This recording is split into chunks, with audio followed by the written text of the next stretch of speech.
ভাই এটা তো ডেঞ্জার রে ভাই এলিপি তো প্রথমবার শুনলাম ফোন নাম্বার দেয় নাই কেন কাজ করাবে বাড়ির ফোন নাম্বার এটা কা ও এখন নিজে দেখতে মাটির স্তর আরে বৃষ্টির জলকে সংরক্ষণ করে ডেইলি কাজে যখন কাপড় ধোয়া জল ওগুলা কাজে কেমন ভাবে এক লাইনে সংরক্ষণ করবে যে এটা মেঘ মেঘের থেকে বৃষ্টি হবে জল নিয়ে এই কুয়াতে রাখবে কুয়ার থেকে এই মহিলাটা কার কি করবে তার কাপড় আর ওই যে কালারটা বলো ওই যে জল করবে এখান থেকে এখানটা ট্যাঙ্কি কুয়াতে এটা ভুল বলে দিবি ফিল্টার এবারে প্রত্যেকের দাম আছে তো একটা ইনো দাম তো আছে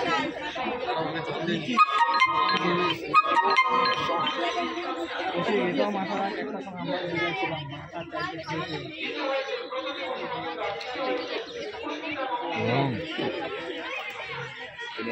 কে লাভাই যাবি এখন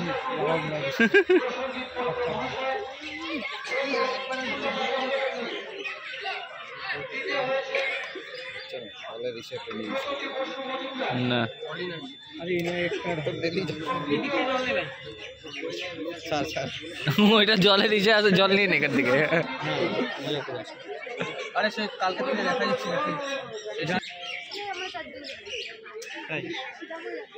সবাই জিওগ্রাফি এক্সপ্লেন করো চার ধরনের মুক্ত বা নালা পদ্ধতি জলের যোগানটা নদী বা কোনো জল আর এই দুটো হচ্ছে বদ্ধ বা নল পদ্ধতি কারণ নল বা পাইপের মাধ্যমে জলের জন্য দেওয়া হয় আর এটা হচ্ছে স্প্রিংকলার জলসেচ পদ্ধতি চা বাগানে যেটা দেখা যায়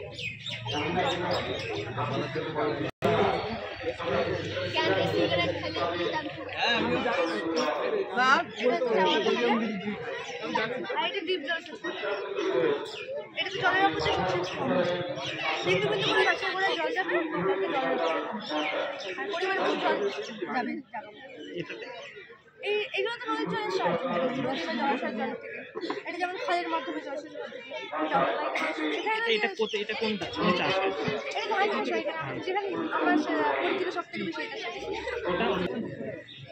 আর এটা হচ্ছে খরচ এটা তুলা আমাদের কন্টেন্ট আর কৃষি বিজ্ঞান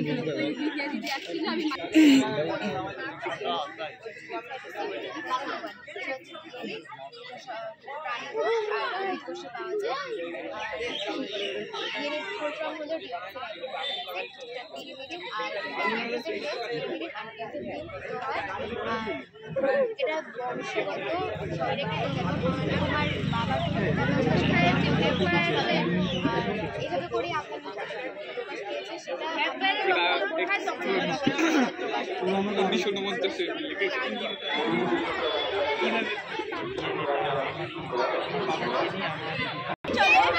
আলো যে সরলরেখা চলে তার অন্যতম একটা উদাহরণ আলো এখানে গিয়ে এখানে একটু 45 ডিগ্রি কোণে কাজ লাগানো আছে ওখানে লেগে 90 ডিগ্রি হয়ে এখানে আরেকটু 45 ডিগ্রি কোণে কাজ লাগানো আছে দেখো আমাদের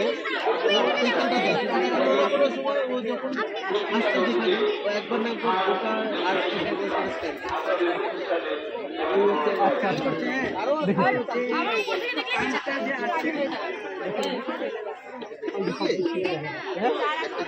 ওকেই দেখা যাবে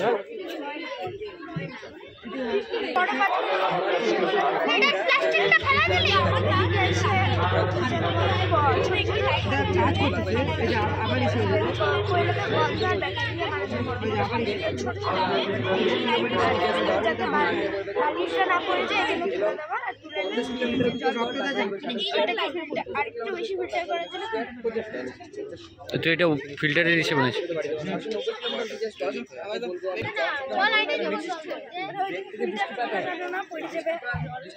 দে ভাই আরো দে পড়াই নেই তোর জল আর একটু দে ব্যাস এবার হয়েছে আর একটু দে হয়েছে বেশিক্ষণ থাকবে না ঠিক আছে হবে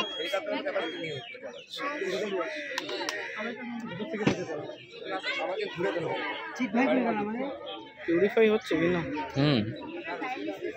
পিউরিফাই হয়েছে ও একটা না মোটামুটি তাও দেখ জলের কালার ওরকম সেমই আছে নেক্সট এই যে জলটা আর একটা কৌটায় রাখলে ওই জলটা বারবার ভরতে হবে।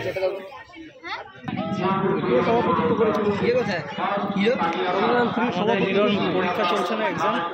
আর উপসভাপতি কয়দিনের ছুটি দিচ্ছে? এক সপ্তাহ।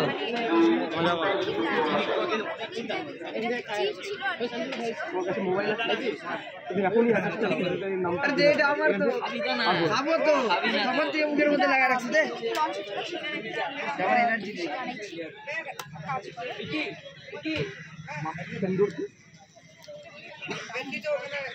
না যথেষ্ট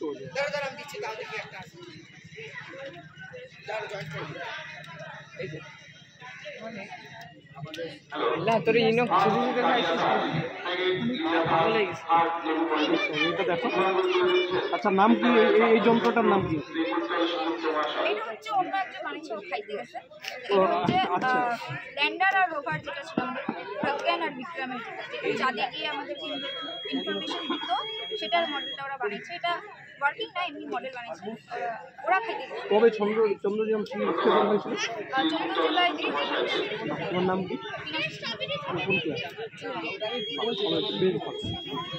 উপকারিতা কি এটা? ল্যান্ডার হচ্ছে এখানে এটা মানে অন্ধকার, এটা অন্ধকার চলে আসছে, মানে আমাদের ইলেকট্রিসিটি ওয়েস্ট হবে না, কারণ আমরা অনেক সময় ভুলে যাই না, যেমন হাইওয়েতে অনেক সময় লাইট অন করে অফ করে ভুলে যায় বা কেউ থাকে না দায়িত্বর জন্য, সেই জন্য। তাহলে কি মানে আমি যখন যত সময় হাত দিয়ে থাকবো? না না না না, অন্ধকারে। এটা তো আমি হাত দিলাম কারণ হচ্ছে এখন অন্ধকার নেই বলে, এটা আলো অন্ধকারে একাই জ্বলে? হ্যাঁ একাই, আর আলো থাকলে জ্বলবে, আলো থাকলে। এটা সোলার। আচ্ছা, আমি একটা উপকারিতা বুঝতে পেরেছি যে এটা হচ্ছে প্রয়োজন না থাকলে পরে বন্ধ হয়ে যাবে, তাই না? আর কোনো উপকারিতা আছে?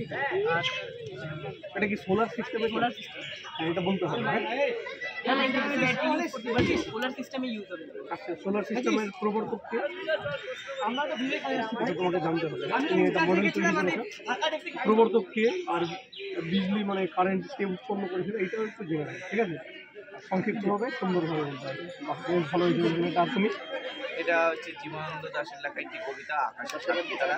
তো কবি সন্ধ্যাবেলায় ছিলেন, সেই সময় কবিকে আকাশের যে দৃশ্যটা দেখেছিলেন, তো সেই দৃশ্যটা কবির মনে খুবই ভালো লেগেছে। তাই আমরা এই চিন্তাধারাকে গুরুত্ব দিয়ে একটি কবিতা লিখে রাখার মাধ্যমে কবিতার যে একটি মডেল হয় তাকে লিখে দেয়।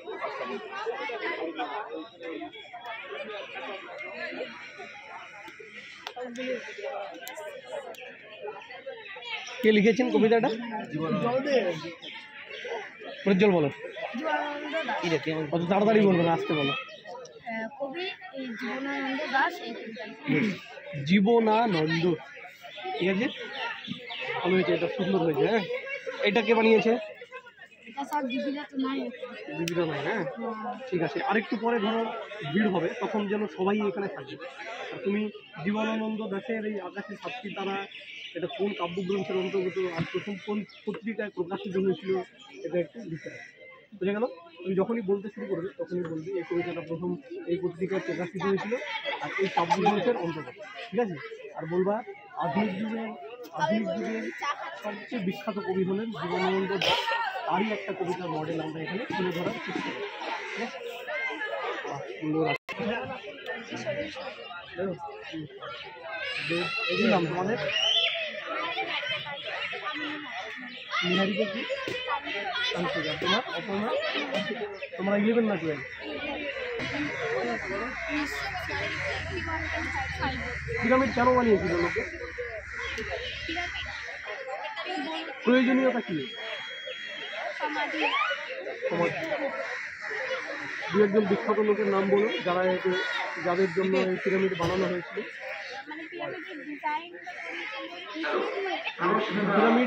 পিরামিড দুই একজন বিশেষ লোকের নাম বলো যাদের জন্য এটা বানানো হয়েছিল, তাই না?